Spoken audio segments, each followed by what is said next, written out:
Makinig ka, kapatid.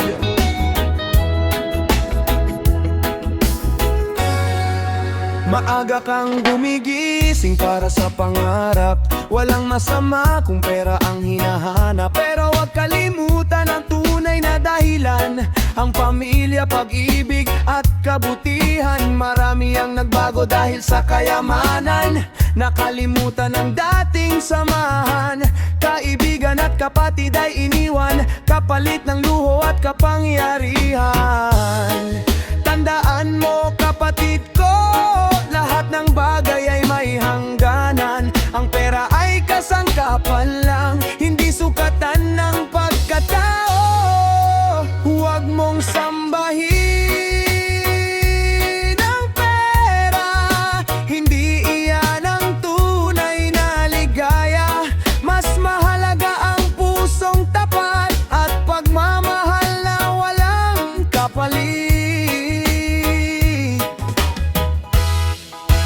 Huwag mong sambahin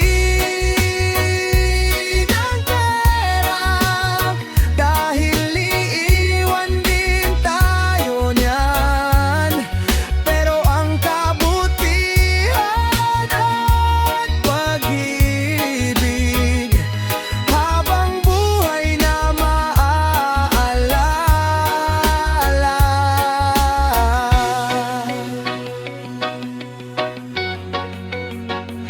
Kapag may sobra, matutong magbahagi. Mas masarap ang buhay kung may ngiti.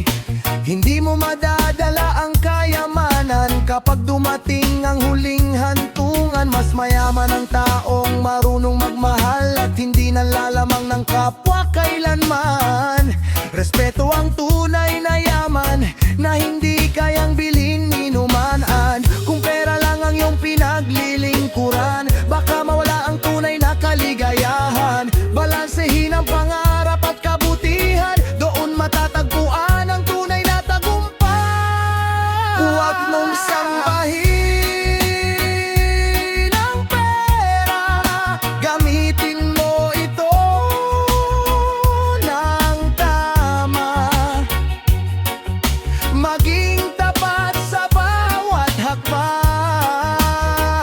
at manatiling mapagkumbaba.